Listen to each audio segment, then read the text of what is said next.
I am back.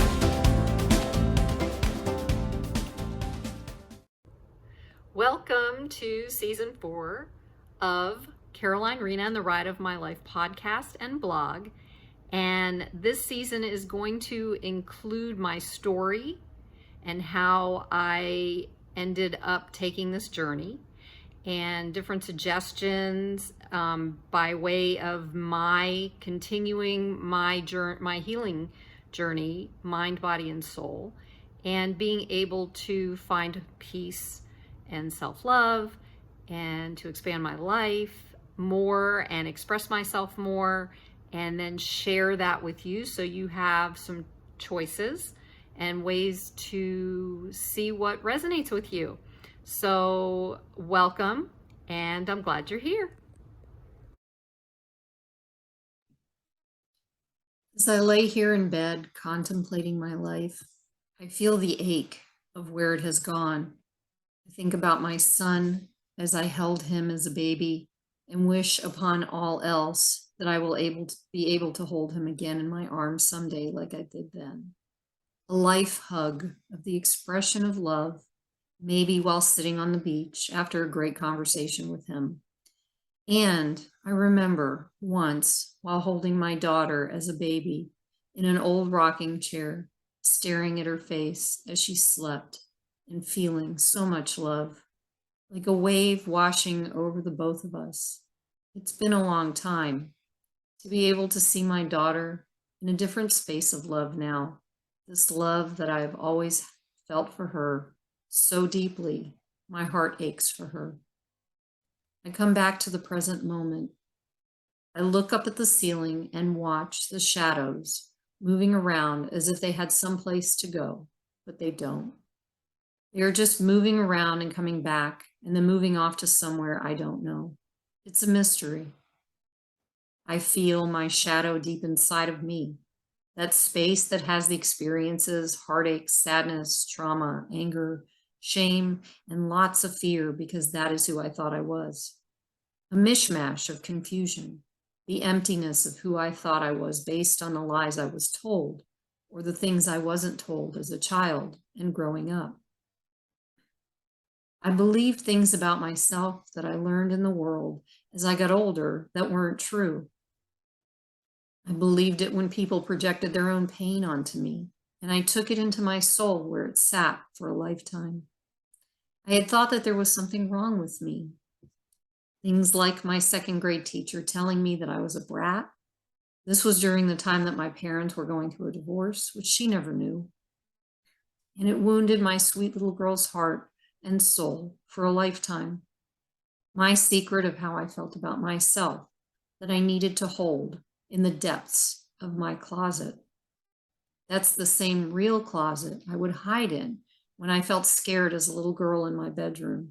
Sitting in the dark with the door closed, I felt safe, like being in the womb of Mother Earth. That's the same closet I would also hide in when I got older and isolated myself from others because I was afraid of any connection for fear of losing people. That was my figurative closet. I felt so lonely that I couldn't stand to be with myself alone for many years. But I lived through it and I dove into it. And what happened with me has also fed into my superpower.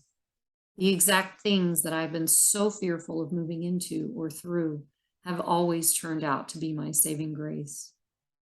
Why are we so afraid to step into those things that we fear doing? And why are we just so afraid?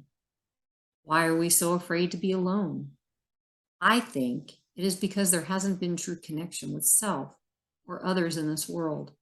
We are always fighting each other, angrily, hatefully, just trying to protect that little child inside who never felt good enough or deserving enough. Yes, the one who felt irretrievably alone.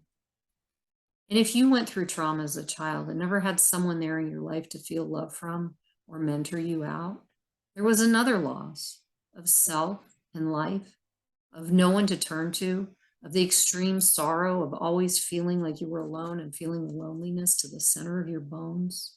This kind of loneliness is rampant. And even with all of the healing work I do on myself, I sometimes still continue to feel lonely. And I'm okay with it now. I have learned to allow that feeling to flow through me. I think about certain people who have been in my life, whether they are here or have died, the fact that they've moved heaven and earth to be a part of my life and then no longer wanted anything to do with me when they were done. I was heartbroken when after some time I was no longer useful to them. This is all part of how a relationship works when we don't understand the shadow.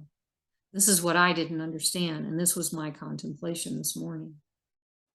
It also is what I get to grieve and release today. And years later, I always come to find out that they are still angry with me, and that is okay. I am not angry. I am finally at peace with this. I recognize the pain they are still in, and I get to be the truth of who I am, regardless of whether they approve of me or like me or not. It has taken me years to get to this understanding. I can say it was not an easy walk to go through this. I lost these people whom I loved because they didn't know either. We are not taught how to be in a relationship, and we are not taught how to love ourselves. We are, I find, in our shadows while at the same time afraid of being there. It takes a lot to find out how to go into our shadow and balance it with our light. In my life, I saw the feeling as unloved, as not good enough, as undeserving. Sometimes it seems we all feel that in some way, whether we know it or not, as I observe others around me. The truth is that none of this is the truth. I'm discovering for the first time in my life the deep feeling of peace. It is not just an expression, it is an opening to self-love. Everyone talks about self-love, but possibly most of us never really finds their way in. A lot of us don't really understand what it is. To me, it is the open doorway to self-love, which is what I have wanted to understand for years. It is the doorway that I have been forever afraid to step through. It is the doorway of the heart.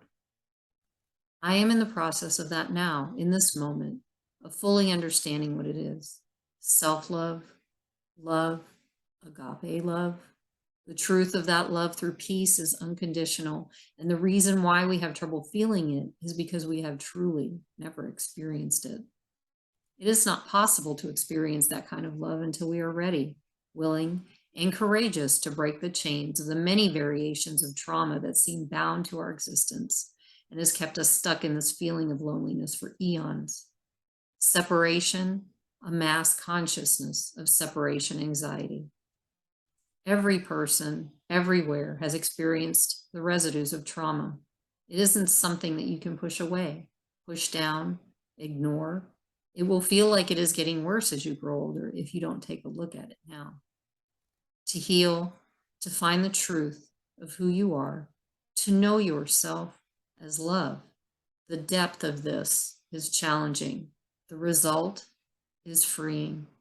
I am truly blessed to finally, after over 30 years, be able to understand what all of this means as I continue to walk this path. Why am I here? What is the purpose of my life? I am love. I am the physician that heals myself.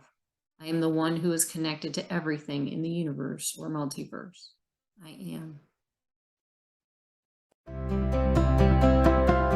Thank you for coming along with me on this journey. More to come. Peace.